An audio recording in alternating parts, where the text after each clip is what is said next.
Jakob Deitell. What's going on, man? Welcome. Doing good? Amazing. For people who are watching at home, this is actually the president and co-founder of US Standard Apparel, man. Oh man, I make t-shirts. How did you get into this whole industry? What was maybe your first I want to get into clothing? That's a long story. Yeah. And I've loved clothing since I was a kid. I won best dress in high school, no big deal. Always really cared about what I wore and realized at a young age, clothes don't make you, just like a nice car doesn't make you, but what you're wearing, at least for me, really plays in part to how I feel. And I realized that when I was young. I grew up right at the poverty line, got one pair of shoes a year. So when I did get new things or nice things, I think I probably appreciated them that much more. So where did you grow up? I grew up between here and Seattle. My parents split up when I was 3. My mom moved there, my dad moved here. So back and forth, pretty parallel universes. Really? I remember the first time when I was probably 4 and came to LA and got off the plane to go to Disneyland that my eyes stung. Really? Seattle's a clean place. LA is not a clean place. Yeah, that's true. But, What did your dad and your mom do growing up? What was their jobs? My dad worked in the film industry and my mother cleaned houses. Really? So the whole clothing thing was a little bit like you took your own path? Yeah. Clothing was a little bit accidental. Yeah. Something that I wasn't really aware I wanted to do. And the way it kind of came about, I figured it out same day and followed the energy. Yeah. So how did you figure out that blanks in general was going to be your lane? So it didn't start with blanks. Originally, I started helping a friend with a brand that's a pretty big, well-known brand. I then veered off to starting my own brand, which did well. Sold at Dover Street, sold at Union, sold it great in Japan. I realized pretty quickly that creating and maintaining a brand and the content and everything that goes with that is a very full-time job. And it wasn't something that I really have capacity for. I got pretty good at making clothing though. Mm-hmm. So during that period, Angelo that owns Awake, who used to be at Supreme, who was a friend, hit me and was like, hey, you're really good at making hoodies and t-shirts, can you help me? Chris that owns Union, who's a longtime friend, said, hey, can you help me? Spanto, who was a very close friend, was like, hey, can you help me with Born and Raised? And there were probably 7 or 8 of these people. And that kind of shifted from me having a brand to then making clothing for people that I know. Then my partner in US Standard, Sean Sassoonian, he's ran SAS Textiles for about 30 years. Mm-hmm. So maybe 6 years ago, we kind of came to the joint conclusion, let's start a company that makes clothing for people that I know, which then of course grew to Sporty and Rich, Mad Happy, John Elliott, and a lot of other larger brands in LA. Doing private label production for multiple brands is awful. It's a vicious job. If you have 10 people that want 10 different t-shirts, and I say that with appreciation for the experience, but it's not a scalable business, at least in the way that I would want to grow. Yeah. So shifting from that to making our own t-shirts, our own hoodies, it's our stock program. People would commonly refer to it as blanks.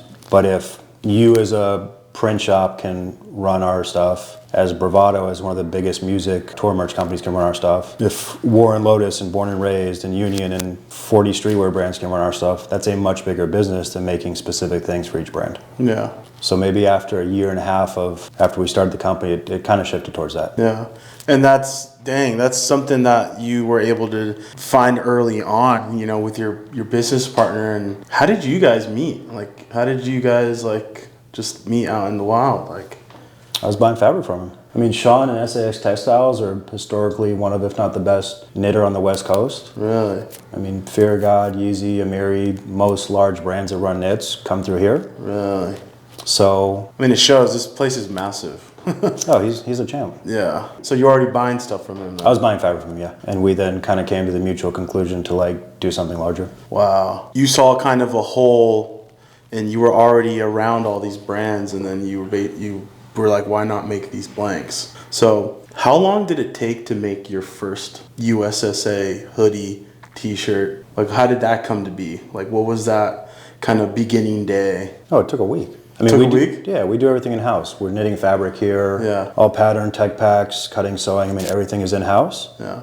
That being said, the first t-shirt or hoodie are not the current t-shirt or hoodie. It was a constant evolution. Also, there's so many companies making blanks, domestically imported, to create your own product and form any type of identity without, and also in all fairness, without marketing. We just started marketing. We didn't have a website for the first 5 years, like all of our business was word of mouth. So to then find, for lack of a better term, our identity in the products that we want to make, which now constantly develops. Now we're developing things for brands, for tours, etc. But our mainline collection, which is also what I wear every day, that took years. And you guys started off with just hoodies and tees, or was it out the gate, hoodies, tees, sweats, shorts, everything? Out of the gate. But none of it from where we started to what it is now is the same thing. I just mean it's all evolved. Yeah. You guys do everything in-house. Everything's fully integrated. You guys are milling your own stuff here. You're cutting your own stuff. I saw those Tukatech machines back there. That's crazy too. Besides the control, is also just the cost savings.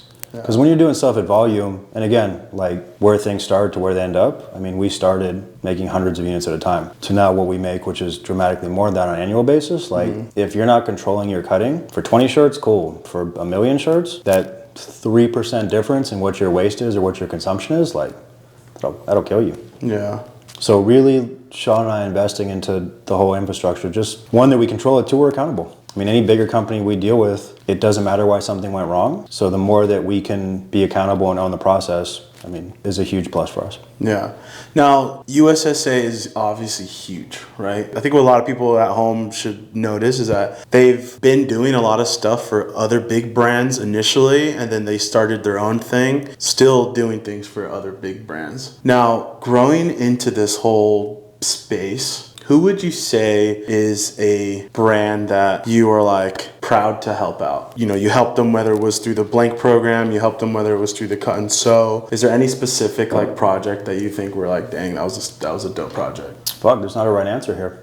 Name 3. No ranking, nothing, just like 3 that are like, these were dope. Warren Lotus, Mad Happy, Fear of God. And actually, sorry, we're gonna name 5. Stussy, Undefeated. Those are all massive brands. But also they're all, whether it's something that I would personally wear or personally like, you can't not respect what any of those have built. And I think that's a big takeaway. I always want to learn from people. I always want to see what somebody did to scale, see what somebody did to be successful. Every day, how can we evolve? How can we learn? So anybody that I think what they've done is interesting and or they've built a scalable business in a positive way, like I want to learn from.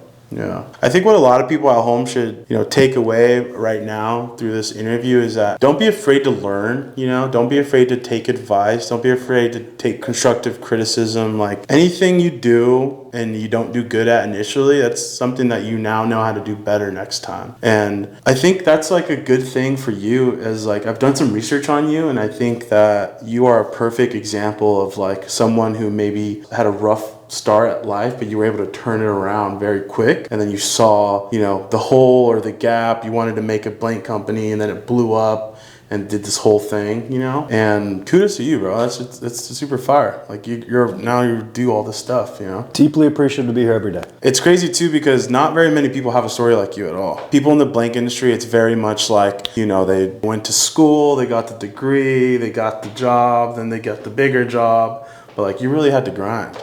And I think people can like tell that, you can see it.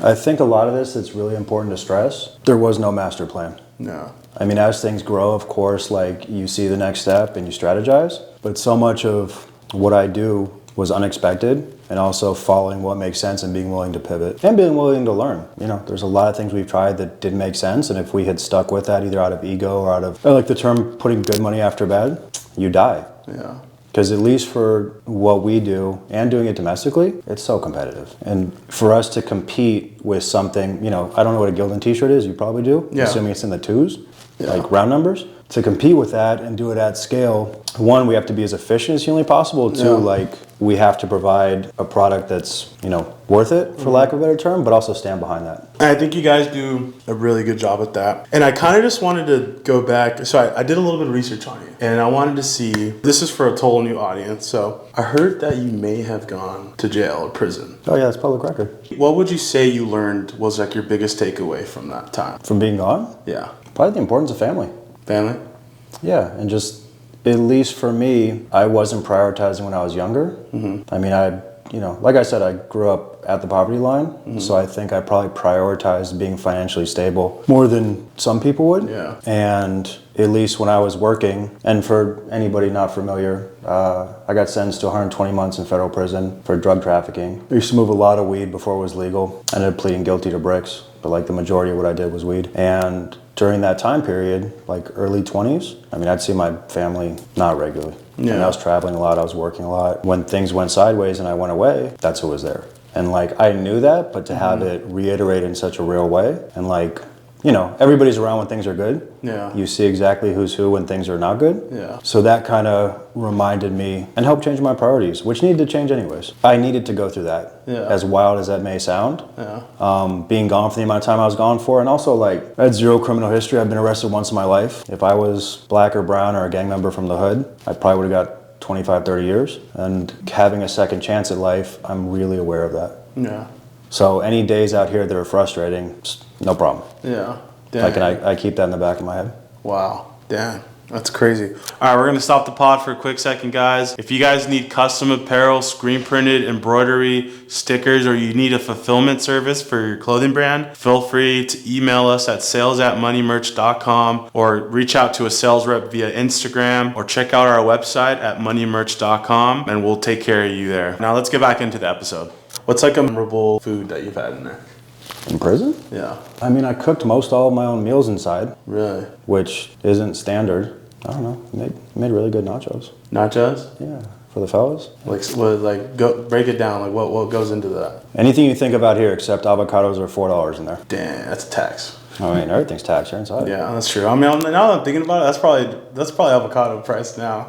I mean, now's a wild time though. Yeah, it's very different nowadays. But no, I mean, I cut up fresh produce every day. At the height of when I was lifting weights, maybe you guys can supersede a picture later. Yeah. I was a monster. You're a jack, talk about. Yeah, but also like, I mean, I was 190. Oh, yeah. Deadlifting 5 plates for reps. Damn. And if you lift weights, like... Yeah, that's a lot. Yeah. Deadlifting 5 plates is crazy. I was eating a dozen eggs a day. Yeah. Running 7 miles every other day. Yeah, no. It's different when you're in a controlled environment at free time. Like out here, my wife does meal prep, which is wonderful. But I usually have a dinner meeting every night, try to drink once a week. There's something to be said for discipline in a controlled environment. But yeah, I don't know, good nachos, but I was eating In-N-Out in there. Really? In-N-Out? That's crazy. It was. Well, let's say, how's that? I mean, I have a friend who's also in prison right now, and he updates me regularly what he's eating. He's eating like Pizza Hut, he's eating like Twinkies, Ding Dongs. He's probably doing state time though. Yeah, he's at St. Quentin. Okay. Yeah. I mean, that's not a nice place, but that's also state. Federal is very different as far as getting stuff in. Yeah. No, for me, it's completely, foreign to me because I'm like, yeah, Pizza Hut, and you know what I mean? I'm like, I don't know, it's just kind of crazy, right? Like In-N-Out too. Like it's just, like how does that even work? But your biggest takeaway then was family. Yeah. Yeah, that's good. It really shows that, nowadays I feel like a lot of people lose that, and that people need to realize that at the end of the day, it's you, family, and whatever your dream is across the board, and you just got to stay on course. And it's awesome that you said that because I love my family. To me, I always invest in the family and it'll reward you, right? And I think it gets missed nowadays. And so hearing it from you, it reassures me, and I hope it can reassure people at home that, you can get caught up very easily. You can take a right, you can take a left, but, at the end of the day, if you stick around and you stay on your course and you have family to support you, please do that. So, well, something to add. Yeah. And I didn't learn this inside. Otherwise, I wouldn't have ended up where I was. But always do the right thing. And, life will work out in the long run. I mean, off of a 10-year sentence, I was gone for 100 months, which is 8.5 years. And as counterintuitive as it is to say that flew by, I mean, I'd always do the right thing and stuff works out. And it's sometimes it's hard to remember that in the long run. Yeah, definitely. Something I wanted to ask you. What was maybe the biggest lesson that you learned outside of your prison stay that you can think about that you're like, I'm so glad I learned that? Exactly what I just said. Yeah. Always do the right thing. Always do the right thing. Yeah, because again, a lot of times, especially in the short run, it's going to be easier to take one route. Mm-hmm. But if you're always doing things correctly, if you're always standing behind what you're accountable for, in the scheme of life, it's going to work out. And I knew that since I was young, but it's really been reiterated time and time again. What's the first word that comes to mind when I say Erewhon? Smoothie. Do you like Erewhon smoothies? My friend. And as another side note, I've been going to Ear One since 2004, before the current owners bought it and it became cool, which they've done a phenomenal job. Yeah. But I mean, there used to be one Ear One on Beverly, like Smoothies and Hot Bar. Like Hot Bar, the buffalo cauliflower.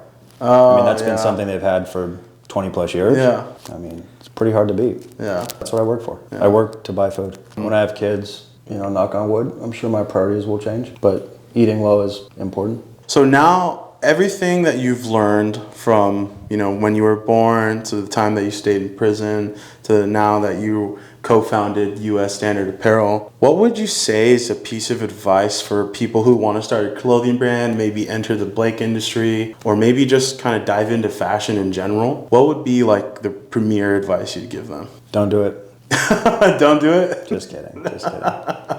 I mean, to be super frank, there's not a lot interesting these days. There's a lot of things that come up very quickly and then flash out. I mean, creating something long-lasting, creating a heritage brand, creating a Stussy or a Chrome Hearts or, you know, anything else that's been around is going to be extremely difficult. But if you have an interesting proposition or something really special to show or say, I would suggest doing it as inexpensively as possible, because it's so easy to think that you need to start from scratch and reinvent the wheel. And I remember years ago, Spanto and I talking about Born and Raised, and him talking about he needs his own blank, and me saying nobody fucking cares. Because really for that, for Supreme, for anything that's really graphically, like that's the primary language of it, it's not usually why people are buying the product. And then a year later, he came back and agreed. And obviously, like, you know, who am I? I tried to make a brand too, or I did make a brand. I had really specific t-shirts and really specific fleece. So I kind of also learned that myself. But unless you're John Elliott or Fear of God, that's something really just focused, and or Yeezy in its heyday, even though we don't fuck with that anymore. Unless it's something really based on silhouettes and washes and fabric, which most things are not, most of them are graphic based, start small, start inexpensive, have fun, try things, buy USSA. Yeah, buy USSA. Screen printing, embroidery, or cut and sew? Which one is better? Those are completely separate things. What's the question? What would you say? Okay, let me rephrase that. Yeah, don't cut that. That was a crazy question. That was crazy? I said it crazy? Oh, my bad. Or I say things crazy. For someone who's viewing this at home, what should they focus on? Let's say they're creating a brand, right? Would you say maybe lean towards screen printing, right? Like maybe do more graphic t-shirts and kind of doing it that way? If you have something interesting to say. I mean, printables are always going to be the most cost effective. Except like if you're sampling and doing small runs, there's, as you guys know, screens and setup and all of that cost. Embroidery, you know, unless you're using a heavyweight t-shirt, like you generally only can embroider on fleece. Digital screen printing, which is easier, I'm not a huge fan of for multiple reasons, just because of how it feels and etc. But there's no right answer. If you have something interesting to say and you want to try, and or you want to try and see if people find what you think is interesting, screen print. Cut and sew comes later. Needing your own t-shirt, making your own jackets in Asia, doing things that are a bit deeper, I would say save until you've kind of established a brand identity. And something that Chris Gibbs, that owns Union Los Angeles, told me many years ago. And just for reference, I mean, he brought Visvim to the United States. And Visvim is one of my favorite Japanese brands. Most big Japanese brands, Double Taps, Neighborhood, I mean, are in the US or people are familiar with because of Union. Something he said to me was that branding is primary, product is secondary. And neither him nor I like that, because most of what I wear is blanks. I like really high quality clothing that's unbranded in general. And I think a lot of what he does is as well. But like, it took me a couple years and a lot of money to figure that out. Yeah. Like, branding is primary. So for somebody starting a new brand, and again, this sounds crazy because I sell t-shirts and hoodies and you can just go buy a Gildan instead of a t-shirt from USSA, but try on that. Like, figure out what makes sense. Experiment for as little cost as possible. I mean, Warren Lotus, who I think is doing interesting stuff and is a friend and has a growing business, he started on Gildan. And, you know, he's not anymore, but start small. Yeah. So what motivates you to keep going every day, man? This is like, you've been through so much, and now that you're here, like, what keeps you driven? Like, what keeps you, like, keep doing it? Like, appreciation. I wake up every morning appreciative. I don't take any of this for granted. I'm very happy to be here, and the prospect of what things can become. Like, what we do now, in a few years we could do 5x, and like, that's really exciting. Yeah. And like, I wake up thinking about that. Yeah. Dang. I think it was dope seeing your guys' booth at ISS. Thanks. Because it showed that like you guys were really there, and for me being on the other side, your booth was the funnest booth to be at because everybody like actually cared about like our team and like individuals, you know. And I think that gets lost at ISS. It's very much like it's huge, right? Like everyone's stopping in and out and going booth to booth and whatnot. So I just wanted to kind of like bring that up and say that was definitely the best booth in my opinion, because it really shows how your team is like super involved and how we're decorated at the end of the day, right? But your team took the time to like individually talk to us personally, build that relationship, and now we're shooting an interview. So I just kind of wanted to give you a little kudos on that. That was dope. We care. Yeah. If you buy a hoodie and you think it sucks, 1, you're fucking crazy. Yeah. But 2, hit us. Always interested in feedback, always trying to improve. It's nice to interact with people. Yeah. Which we hadn't really done in the past. But to have somebody be excited about something we're making or showing people new development and then, yo, that's sick, like, you know, that's great. Because at the end of the day, like, people are what drive a business. Yeah. What would you be doing if U.S. Standard Apparel wasn't here? The world will never know. But something legitimate. I probably would have convinced In-N-Out to give me a franchise, even though they don't franchise. And I would own 40 In-N-Outs. In-N-Out is pretty good, though. It's phenomenal. And it's a straightforward business system that you can scale. Yeah. The same shit with this is the same, like, theoretically with weed back in the day. If you can do this times 10, how do you do it times 1,000? How do you do it times 10,000? Like, how can you scale a business and how can you grow something? Making really specific stuff in LA can be interesting, but also that's not really our aim. It's how can we do something at a very large level, which is part of also why we do all this internally and it's vertical. Yeah. Dang. And I kind of wanted to touch a little bit on your relationship with Spanto. How did you guys meet? How did that kind of whole process, you know, because you're wearing a born and raised USSA shirt. So Never for sale. Yeah, that's fire. I mean, he was really special, which I think anybody that had a chance to know him would agree. We met at an event at Union. Chris and I were friends before I went away, and then he introduced us. And I think in a lot of ways, just being kindred spirits. I mean, anybody that's familiar, he was a gang member from Venice. Him and I were probably 2 people in this sphere that shouldn't be here and shouldn't have made it. And it always really troubles me to think about the fact that he came that far and then did not. But what he accomplished in the time that he was around, and also what he showed. Like where he came from to what he did as far as Nike, Levi's, Stussy, Dodgers. It was really unlikely. Crazy collabs. I mean, he was very special. Yeah. I think a lot of people see what Spanto has done and like the whole born and raised thing, and it's crazy to think that like he got so many of these big collabs, and like, bro, the amount of times I see a Dodger born and raised hat down the street, someone just walking, is crazy. And it's like, it really goes to show the impact that he had on the industry, and like, you know, whether it's through that, whether it's through someone watching a video, whether it's through someone buying his dunks, it's like the impact is there. I think what a big takeaway from that though is what's possible. Yeah. Because again, like where he came from to what he accomplished, high five. Yeah, crazy. Wow. I think that shows people what you guys can do at home, you know, what people can do. Your situation could start off bad, but you could definitely change it around and, you know, do something that you guys are love and are passionate about. I have one more question that I want to ask you. If you could tell your younger self a piece of advice, what would you tell yourself? That's a tough one. I mean, theoretically, it would be that you can do anything and you're really smart and you're really talented. But my mom told me that every day. And she really instilled that in me when I was growing up. So I believe I can do anything except for playing the NBA. And at this point, except for being president. But yeah. Anything else, like if I devote time and energy towards and also put in the work to learn, because anything worthwhile is going to be difficult. Nothing meaningful is going to be easy. We're surrounded by a lot of overnight successes, and I mean that facetiously in that somebody might have been grinding for the last 10 years, and then we become aware that like, oh, they just popped off, and it's like, they've been putting in the work. Nothing worthwhile is going to be easy. But also, we're in LA, we see so many people that are successful, and by successful, maybe I mean they have money that are miserable. And like, when you work for things is when you appreciate them. And that's also why I say I wake up every morning appreciative, just because where I had to get through to get here. And I don't dwell on that, but I'm definitely like aware of it, and it probably is a big part of the fire that keeps me going. No, yeah.